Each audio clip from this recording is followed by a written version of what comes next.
Okay, let me show you another project I've been working on. Is a new drive belt for the Zenith 5S29, and you can see I have it installed. And it turned out really well. So again, it's this drive belt here for the tuning condenser.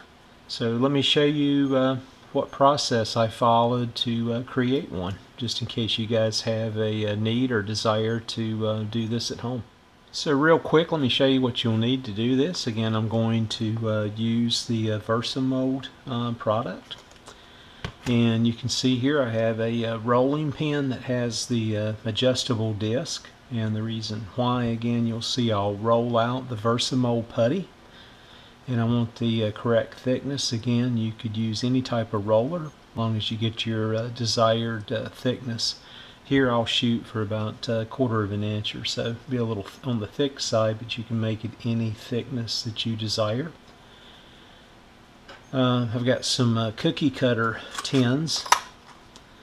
Then I purchased this after my last video, and I said, you know, this should be very helpful for making these different shaped washers as well, oversized washers. So we'll use a smaller one for this demonstration. And then is a mold release. I'm going to give this beeswax, the original beeswax formula, a try, and just see if that becomes a good mold release there for the silicone. And then lastly, I've got a heat gun here because we'll have to heat up the Versamold to about 250 degrees for curing of the silicone rubber. And then I'll verify that here on a IR thermometer. So let's get started. Okay, again, you can see I've got kind of a slab here of the Versamold putty, and I'm going to just cut off a piece here. And then let me get this other out of the way, then we'll just roll it up into a ball.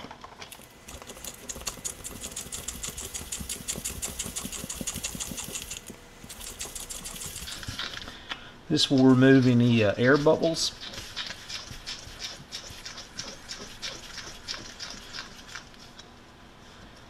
Okay, there you go. So let's flatten it out now. We'll start the process. I'll just flatten it out with my hand there just a bit, and then I'll just roll over it here.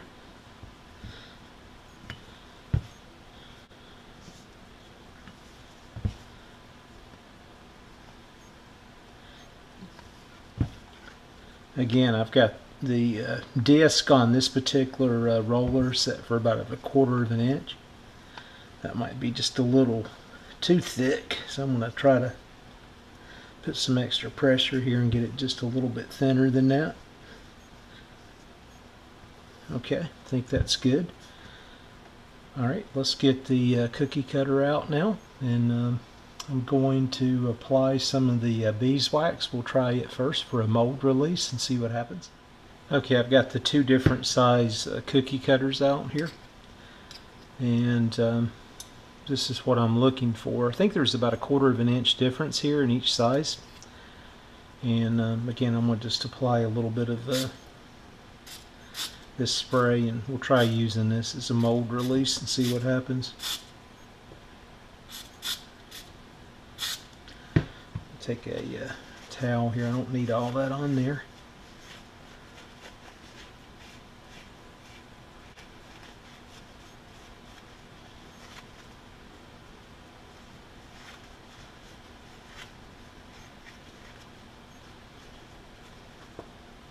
Alright, we'll start with the larger size here, and I'll just apply pressure and go down through, and then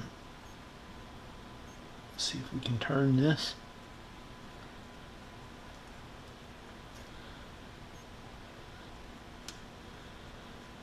Okay, and we'll insert the second piece, and I'll try to center it and push it down. Okay. Alright, now I've got the kind of the O-ring started. So let me see if I can get this to release now from my cutting board here. Alright, we'll pick up on it gently and see what happens. Okay, that did exactly what I was hoping for. You can see here on camera that I have more of the O-ring, or what will be my future drive belt, that just resides between the two cookie cutters. And again, that's pretty close to being centered. Alright, now let's take the heat gun and heat this up to about 250 degrees or so, and see what we end up with. I won't do all this on camera because it's very boring. I think that you guys get the gist of it.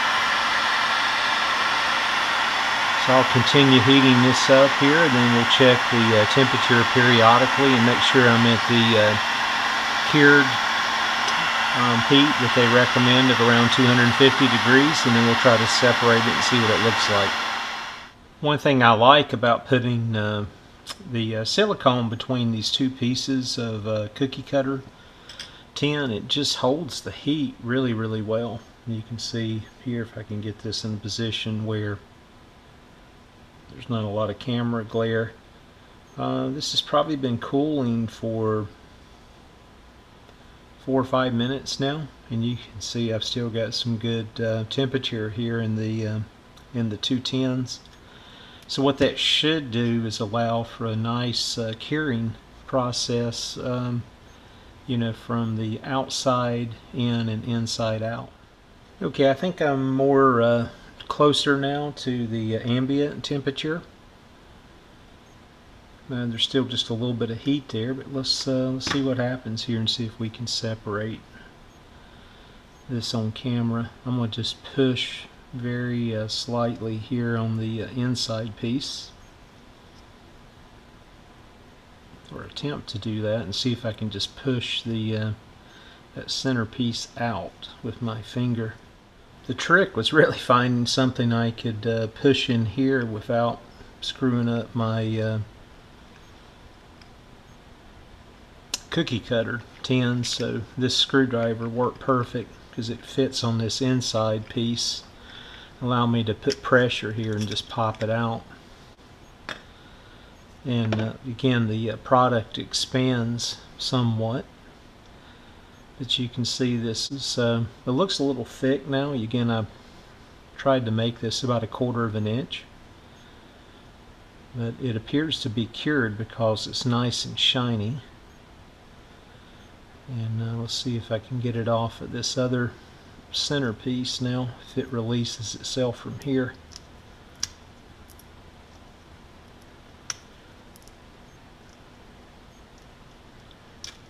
Yeah, there we go.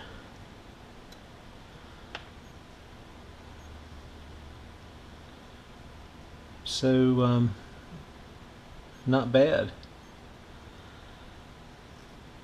I think I've let this cool long enough here. Let's see. So there's a good demonstration there of the flexibility. And this is the actual size that I used for the Zenith that you see. And actually this is a better looking belt than the one that I actually install.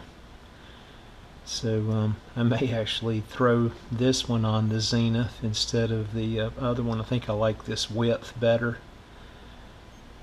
The other one's just a little, maybe too wide.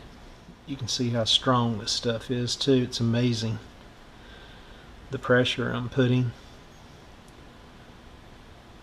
So there you have it. Homemade drive belt, or